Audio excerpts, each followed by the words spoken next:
जय श्री राम, जय सनातन संस्कृति, जय भारत। मित्रों, आप सभी लोगों का मेरे चैनल राष्ट्रवादी सनातन भारत में एक बार पुनः स्वागत है। आज की महाभारत की कथा में हम लोग अर्जुन का कौरव महारथियों के साथ घोर युद्ध इसका अध्ययन करेंगे। संजय कहते हैं, राजन, आपके सैनिक इस प्रकार वृष्णि और अंधक वंश के श्रेष्ठ पुरुष श्री कृष्ण तथा कुरुकुल रत्न अर्जुन को आगे देखकर उनका वध करने की इच्छा से उतावले हो उठे। उसी प्रकार अर्जुन भी शत्रुओं के वध की अभिलाषा से शीघ्रता करने लगे। वे कौरव व्याघ्र चर्म से आच्छादित, स्वर्ण जटित और गंभीर घोष करने वाले, प्रज्वलित अग्नि के समान तेजस्वी विशाल रथों द्वारा संपूर्ण दिशाओं को प्रकाशित कर रहे थे। पृथ्वी पते वे सोने के पंख वाले दुर्लक्ष बाणों और क्रोध में भरे हुए घोड़ों के समान अनुपम टंकार ध्वनि करने वाले धनुषों के द्वारा भी समस्त दिशाओं को दीप्ति बिखेर रहे थे। भूरी श्रवा, सल, कर्ण, वृषभ सेन, जयद्रथ, कृपाचार्य, मदराज, शल्य तथा रथियों में श्रेष्ठ अश्वत्थामा, ये 8 महारथी व्याघ्र चर्म द्वारा आच्छादित तथा स्वर्णमय चंद्र चिन्हों से विभूषित अश्वों द्वारा आकाश को पीते हुए से 10 दिशाओं को सुशोभित कर रहे थे। रोष से भरे हुए उन कवचधारी वीरों ने मेघ के समान गंभीर गर्जना करने वाले रथों और पैने बाणों द्वारा अर्जुन की 10 दिशाओं को आच्छादित कर दिया। कुलूत देश के विचित्र एवं शीघ्रगामी घोड़े उस समय उन महारथियों के वाहन बनकर 10 दिशाओं को प्रकाशित करते हुए बड़ी शोभा पा रहे थे। राजन, नाना देशों से उत्पन्न महान वेगशाली, अजानेय, पर्वतीय, पहाड़ी, नदीज, दरियाई तथा सिंधु देशीय उत्तम घोड़ों द्वारा आपके पुत्र की रक्षा के लिए उत्सुक हुए श्रेष्ठ कौरव योद्धा सब ओर से शीघ्र ही अर्जुन पर टूट पड़े। नरेश्वर, उन पुरुष प्रवर योद्धाओं ने समुद्र सहित पृथ्वी और आकाश को शब्दों से व्याप्त करते हुए बड़े बड़े शंख लेकर बजाए। इसी प्रकार संपूर्ण देवताओं में श्रेष्ठ श्री कृष्ण और अर्जुन भूतल के समस्त शंखों में उत्तम अपने दिव्य शंख बजाने लगे। कुंती कुमार अर्जुन ने देवदत्त शंख बजाया और श्री कृष्ण ने पांचजन्य धनंजय के देवदत्त बजाए हुए का शब्द पृथ्वी, आकाश तथा संपूर्ण दिशाओं में व्याप्त हो गया।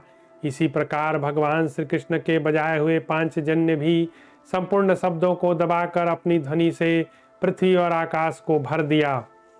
राजेंद्र, इस प्रकार जब वहां भयंकर शब्द व्याप्त हो गया जो कायरों को डराने और सूरवीरों के हर्ष बढ़ाने वाला था, जब मेरी झांझ, डोल और मृदंग आदि अनेक प्रकार के बाजे बजने और बजाए जाने लगे, उस समय दुर्योधन का हित चाहने वाले विख्यात महारथी उस शब्द को न सहने के कारण कुपित हो उठे।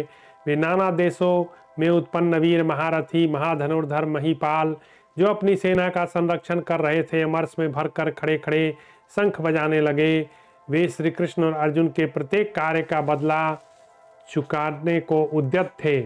प्रभो, आपकी वह सेना शंख के शब्द से व्याप्त होने के कारण अस्वस्थ सी दिखाई देती थी। उसके हाथी, घोड़े और सभी रथी उद्विग्न हो उठे। सूरवीरों ने शंख ध्वनि से आकाश को विद्ध सा कर डाला। वह वज्र की गड़गड़ाहट से व्याप्त सा होकर अत्यंत उद्वेगजनक हो गया। राजन, प्रलय काल के समान सब ओर फैला हुआ वह महान शब्द संपूर्ण दिशाओं को प्रतिध्वनित करने और आपकी सेना को डराने लगा। तदनंतर दुर्योधन तथा 8 महारथी नरेशों ने जयद्रथ की रक्षा के लिए अर्जुन को घेर लिया। उस समय अश्वत्थामा ने भगवान श्री कृष्ण को 73 बाण मारे और 3 भल्लों से अर्जुन को चोट पहुंचाई और 5 से उनके ध्वज एवं घोड़ों को घायल कर दिया। श्री कृष्ण के घायल हो जाने पर अर्जुन अत्यंत कुपित हो उठे। उन्होंने 600 बाणों द्वारा अश्वत्थामा को छत विछत कर दिया। फिर पराक्रमी अर्जुन ने 10 बाणों से कर्ण को, 3 बाणों द्वारा वृषभ सेन को घायल करके राजा शल्य के बाण सहित धनुष को मुट्ठी पकड़ने की जगह से काट डाला। तब शल्य ने दूसरा धनुष हाथ में लेकर पांडुपुत्र अर्जुन को बींध डाला। भूरिश्रवा ने शान पर तेज किए हुए स्वर्णमय पंख वाले 3 बाणों से घायल कर दिया। फिर कर्ण ने 32, वृषभसेन ने 7, जयद्रथ ने 73, कृपाचार्य ने 10 था। मदराज शल्य ने भी 10 बाण मार कर्ण क्षेत्र में अर्जुन को बींध डाला। तत्पश्चात अश्वत्थामा ने अर्जुन पर 60 बाण बरसाए। फिर श्री कृष्ण को 20 और अर्जुन को 5 बाण मारे। तब श्री कृष्ण जिनके सारथी हैं उन श्वेत वाहन पुरुष सिंह अर्जुन ने जोर जोर से हंसते और हाथों की फुर्ती दिखाते हुए उन सबको बींध कर बदला चुकाया। कर्ण को 12 और वृषभसेन को 3 बाणों से घायल करके राजा शल्य के बाण सहित धनुष को मुट्ठी पकड़ने की जगह से पुनः काट डाला। इसके बाद भूरिश्रवा को 3, शल्य को 10 बाणों से बींध कर अग्नि की ज्वाला के समान आकार वाले 8 तीखे बाणों द्वारा अश्वत्थामा को घायल कर दिया। तत्पश्चात कृपाचार्य को 25, जयद्रथ को 100, अश्वत्थामा को पुनः उन्होंने 70 बाण मारे। भूरिश्रवा ने कुपित होकर श्री कृष्ण का चाबुक काट डाला और अर्जुन को 73 बाणों से गहरी चोट पहुंचाई। तदनंतर जैसे प्रचंड वायु बादलों को छिन्न भिन्न कर देती है, उसी प्रकार श्वेतवाहन अर्जुन ने कुपित हो सैकड़ों तीखे बाणों द्वारा उन शत्रुओं को तुरंत पीछे हटा दिया। अगला अध्याय अर्जुन था कौरव महारथियों के ध्वजों का वर्णन। 9 महारथियों के साथ अकेले अर्जुन का युद्ध। धृतराष्ट्र बोले, संजय, मेरे तथा कुंती के पुत्रों के जो नाना प्रकार के ध्वज शोभा पा रहे थे उनका वर्णन करो। तब संजय ने कहा, राजन, उन महामनस्वी वीरों को जो नाना प्रकार की आकृति वाले ध्वज फहरा रहे थे उनका वर्णन करता हूँ, सुनिए। राजेंद्र, उन श्रेष्ठ महारथियों के रथों पर भांत भांत के ध्वज प्रज्वलित अग्नि के समान दिखाई देते थे। वे ध्वज सोने के बने थे, उनके ऊपरी भाग को स्वर्ण से सजाया गया था, सोने की मालाओं से अलंकृत थी। वे परम शोभा संपन्न अनेक प्रकार के बहुरंगे ध्वज सब ओर से नाना रंग की पताकाओं द्वारा घिर कर बड़ी शोभा पाते थे। भरत श्रेष्ठ, इंद्रधनुष के समान प्रभावशाली फहराती हुई पताकाएं रथियों के विशाल रथों की शोभा बढ़ाती थी।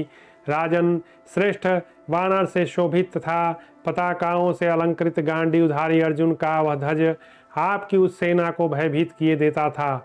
भारत, इसी प्रकार हम लोगों ने द्रोणपुत्र अश्वत्थामा के श्रेष्ठ ध्वज को प्रातःकालीन सूर्य के समान अरुण कांति से प्रकाशित देखा। अश्वत्थामा का इंद्रध्वज के समान प्रकाशमान स्वर्ण में ऊंचा ध्वज वायु के प्रेरणा से फहराता हुआ कौरव नरेशों को आनंद बढ़ा रहा था। अधिरथ पुत्र कर्ण का ध्वज हाथी की स्वर्णमय रस्सी के चिन्ह से युक्त था। महाराज, वह संग्राम में आकाश को भरता हुआ दिखाई देता था। पांडवों के आचार्य तपस्वी ब्राह्मण गौतम गोत्रीय कृपाचार्य के ध्वज पर एक बैल का सुंदर चिन्ह था। राजन, उनका वह विशाल रथ उस वृषभ चिन्ह से बड़ी शोभा पा रहा था। वृषभसेन का मणि रत्न विभूषित स्वर्णमय ध्वज मयूर चिन्ह से युक्त था। राजेंद्र, जैसे स्वामी स्कंद का रथ सुंदर मयूर चिन्ह से शोभित होता है, उसी प्रकार महामना वृषसेन का रथ उस मयूर चिन्ह से शोभित था। मदराज शल्य की ध्वजा के अग्रभाग में हमने अग्निशिखा के समान उज्ज्वल स्वर्णमय अनुपम था शुभ लक्षणों से युक्त एक हल से भूमि पर खींची हुई रेखा देखी। सिंधुराज जयद्रथ की ध्वजा के अग्रभाग में उज्ज्वल सूर्य के समान श्वेत कांतिमान और सोने की जाली से विभूषित चांदी का बना हुआ बराह चिन्ह शोभित हो रहा था। सदा यज्ञ में लगे रहने वाले बुद्धिमान भूरिश्रवा के रथ में यूप का चिन्ह बना था। राजन, जैसे यज्ञों में श्रेष्ठ राजसूय ऊंचा यूप सुशोभित होता है, भूरिश्रवा का वह सुवर्णमय यूप वैसे ही शोभा पा रहा था। जैसे श्वेत वर्ण का महान एरावत हाथी देवराज की सेना को सुशोभित करता है, उसी प्रकार राजा दुर्योधन का स्वर्ण मंडित ध्वज मणिमय गजराज के चिन्ह से उपलक्षित था। ये 9 उत्तम ध्वज आपकी सेना में बहुत ऊंचे थे और प्रलय काल के सूर्य के समान अपना प्रकाश फैलाते थे। 10वां ध्वज अर्जुन का था, जो विशाल वानर चिन्ह से सुशोभित था। उससे अर्जुन उसी प्रकार दे दीप्तमान थे जैसे अग्नि से हिमालय पर्वत उद्भासित होता है। राजन, इसी प्रकार दिव्य कर्म करने वाले शत्रुनाशन पार्थ ने भी आपकी कुमंत्रणा के फलस्वरूप अपने गांडीव धनुष को खींचा। महाराज, आपके अपराध से उस युद्ध स्थल में अनेक दिशाओं को आमंत्रित होकर आए हुए बहुत से राजा अपने घोड़ों रथों हाथियों के साथ मारे गए। उस समय एक दूसरे को लक्ष्य करके गर्जना करने वाले दुर्योधन आदि महारथियों तथा पांडव श्रेष्ठ अर्जुन में परस्पर आघात प्रतिघात होने लगा। वहाँ श्री कृष्ण जिनके सारथी हैं उन कुंती कुमार अर्जुन ने वह अत्यंत अद्भुत पराक्रम अकेले ही करके बहुतों के साथ निर्भय होकर युद्ध आरंभ किया। उस समय शत्रुओं को संताप देने वाले नरव्याघ्र अर्जुन ने अपने छोड़े हुए सहस्त्रों बाणों द्वारा आपके योद्धाओं को अदृश्य कर दिया। तब उन सभी पुरुष सिंह महारथियों ने भी समरांगण में सब ओर से बाण समूहों की वर्षा करके अर्जुन को अदृश्य कर दिया। जब कुरुश्रेष्ठ अर्जुन उन पुरुष सिंहों द्वारा घेर लिए गए तब उस सेना में महान कोलाहल प्रकट हुआ। द्रोण और उनकी सेना के साथ पांडव सेना का द्वंद्व युद्ध। द्रोणाचार्य के साथ युद्ध करते समय रथ भंग हो जाने पर युधिष्ठिर का भाग जाना। धृतराष्ट्र ने पूछा, संजय, जब अर्जुन सिंधुराज जयद्रथ के समीप पहुंच गए तब द्रोणाचार्य द्वारा रोके हुए 50 सैनिकों ने कौरवों के साथ क्या किया? संजय ने कहा, महाराज, उस दिन अपराह्न काल में जब रोमांचकारी युद्ध चल रहा था, पांचालों कौरवों में द्रोणाचार्य को दाव पर रखकर द्युत्साह होने लगा।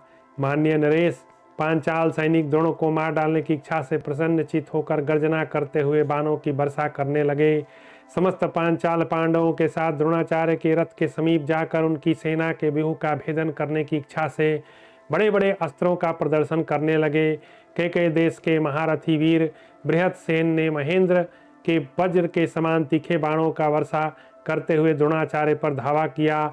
उस समय महायशस्वी खेम मूर्ति सैकड़ों और हजारों तीखे बाण छोड़ते हुए शीघ्रतापूर्वक बृहत छत्र का सामना करने के लिए गए।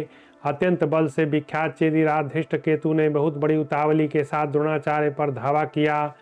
मुँह बाए हुए काल के समान सहसा आक्रमण करने वाले धृष्टकेतु का सामना करने के लिए महाधनुर्धर वीर धनवा बड़े वेग से आगे पहुंचे। तदंतर पराक्रमी द्रोणाचार्य ने विजय की इच्छा से सेना सहित खड़े हुए महाराज युधिष्ठिर को आगे बढ़ने से रोक दिया। प्रभो, आपके पराक्रमी पुत्र विकर्ण ने वहां आते हुए पराक्रमशाली युद्ध कुशल नकुल का सामना किया। व्याघ्र दत्त ने अत्यंत तेज किए हुए तीखे बाणों द्वारा शत्रु सेना को कंपित करते हुए वहां पुरुष सिंह सात्यकी को आगे बढ़ने से रोका। भयंकर रूपधारी एवं भयानक महारथी ऋष्य श्रृंग कुमार अलम्बुस ने उस समय क्रोध में भरकर आते हुए भीमसेन को रोका। राजन, पूर्व काल में जिस प्रकार श्री राम रावण का संग्राम हुआ उसी प्रकार उस रण क्षेत्र में मानव भीमसेन तथा राक्षस अलम्बुस का युद्ध हुआ। तदनंतर भरतभूषण युधिष्ठिर ने झुकी ही गांठ वाले 90 बाणों से द्रोणाचार्य के संपूर्ण मर्मस्थलों को आघात किया। भरत श्रेष्ठ यशस्वी कुंती कुमार के क्रोध दिलाने पर द्रोणाचार्य ने उनकी छाती में 25 बाण मारे। फिर द्रोण ने संपूर्ण धनुर्धरों को देखते देखते घोड़े सारथी ध्वज सहित युधिष्ठिर को 30 बाण मारे। धर्मात्मा पांडुनंदन युधिष्ठिर ने अपने हाथों की फुर्ती दिखाते हुए द्रोणाचार्य के छोड़े हुए उन बाणों को अपनी बाण वर्षा द्वारा रोक दिया। तब धनुर्धर द्रोणाचार्य उस युद्ध स्थल में महात्मा महाराज युधिष्ठिर पर अत्यंत कुपित हो उठे। उन्होंने सम्रांगण में युधिष्ठिर के धनुष को काट दिया। धनुष कट जाने के पश्चात महारथी द्रोणाचार्य ने बड़ी उतावली के साथ कई हजार बाणों की वर्षा करके उन्हें सब ओर से ढक दिया। राजा युधिष्ठिर को द्रोणाचार्य के बाणों से अदृश्य हुआ देख समस्त प्राणियों ने उन्हें मरा गया ही मान लिया। राजेंद्र, कुछ लोग ऐसा समझते थे युधिष्ठिर पराजित होकर भाग गए। कुछ लोगों की धारणा थी कि महामनस्वी ब्राह्मण द्रोणाचार्य के हाथ से राजा युधिष्ठिर मार डाले गए। इस प्रकार भारी संकट में पड़े हुए धर्मराज युधिष्ठिर ने युद्ध में द्रोणाचार्य के द्वारा काट दिए गए उस धनुष को त्याग कर दूसरा प्रकाशमान एवं अत्यंत वेगशाली दिव्य धनुष धारण किया। तदनंतर वीर युधिष्ठिर ने सम्रांगण में द्रोणाचार्य के चलाए हुए सहस्रों बाणों के टुकड़े कर डाले। राजन, उस सम्रांगण में क्रोध से लाल आंखें किए युधिष्ठिर ने द्रोण के उन बाणों को काट कर एक शक्ति हाथ में ली जो पर्वत को विदीर्ण कर देने वाली थी। उसमें सोने का डंडा और 8 घंटियां लगी थी। वह अत्यंत घोर शक्ति मन से भय उत्पन्न करने वाली थी। भारत, उसे चलाकर हर्ष में भरे हुए बलवान युधिष्ठिर ने बड़े जोर से सिंहनाद किया। उन्होंने उस सिंहनाद से संपूर्ण भूतों में भय सा उत्पन्न कर दिया। युद्ध स्थल में धर्मराज के द्वारा उठाई हुई उस शक्ति को देखकर समस्त प्राणी सहसा बोल उठे, द्रोणाचार्य स्वस्ति, द्रोणाचार्य का कल्याण हो। केचुल से छूटे हुए सर्प के समान राजा की भुजाओं से मुक्त हुई वह शक्ति आकाश दिशाओं तथा विदिशाओं को प्रकाशित करती हुई जलते हुए मुख वाली नागिन के समान द्रोणाचार्य के निकट जा पहुंची। प्रजानाथ तब सहसा आती हुई इस शक्ति को देखकर अस्त्र वेताओं में श्रेष्ठ द्रोण ने ब्रह्मास्त्र प्रकट किया। वह अस्त्र भयंकर दिखने वाला उस शक्ति को भस्म करके तुरंत ही यशस्वी युधिष्ठिर के रथ की ओर चला। मान्य नरेश, तब महाप्रयाग राजा युधिष्ठिर ने द्रोणाचार्य द्वारा चलाए हुए ब्रह्मास्त्र को ब्रह्मास्त्र द्वारा ही शांत कर दिया। इसके बाद झुकी हुई गांठ वाले 5 बाणों द्वारा रण क्षेत्र में द्रोणाचार्य को घायल करके तीखे छुरप से उनके विशाल धनुष को काट दिया। आर्य क्षत्रिय मर्दन द्रोण ने उस कटे हुए धनुष को फेंक कर सहसा धर्मपुत्र युधिष्ठिर पर गदा चलाई। शत्रुओं को संताप देने वाले नरेश उस गदा को सहसा अपने ऊपर आती देख क्रोध में भरे हुए युधिष्ठिर ने भी गदा उठा ली और द्रोणाचार्य पर चला दी। एक बारगी छोड़ी हुई वे दोनों गदाएं एक दूसरे से टकराकर संघर्ष से आग की चिंगारियां छोड़ती हुई पृथ्वी पर गिर पड़ी। मान्य नरेश तब द्रोणाचार्य अत्यंत कुपित हो गए और उन्होंने शान पर चढ़ाकर तेज किए हुए तीखे एवं उत्तम बाणों द्वारा धर्मराज के चारों घोड़ों को मार डाला। फिर एक भल चलाकर उनका धनुष काट दिया। एक भल से इंद्रध्वज के समान उनकी ध्वजा खंडित कर दी। 3 बाणों से पांडुपुत्र युधिष्ठिर को पीड़ा पहुंचाई।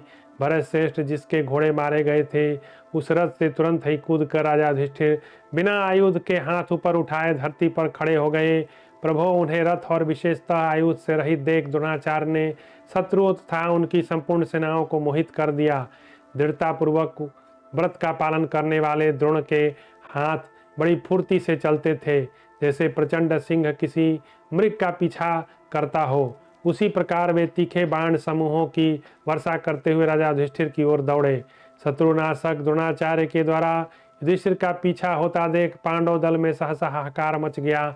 भारत मान्य नरेश, पांडव सेना में यह महान कोलाहल होने लगा कि राजा मारे गए, राजा मारे गए। तदनंतर कुंती पुत्र राजा युधिष्ठिर तुरंत ही सहदेव के रथ पर आरूढ़ हो अपने वेगशाली घोड़ों द्वारा वहां से हट गए। तो इस प्रकार श्री महाभारत द्रोणा पर्व के अंतर्गत जयद्रथ वध पर्व में युधिष्ठिर का पलायन विषयक 106वां अध्याय पूरा हुआ। अब आगे की कथा हम लोग कल करेंगे। जय श्री राम।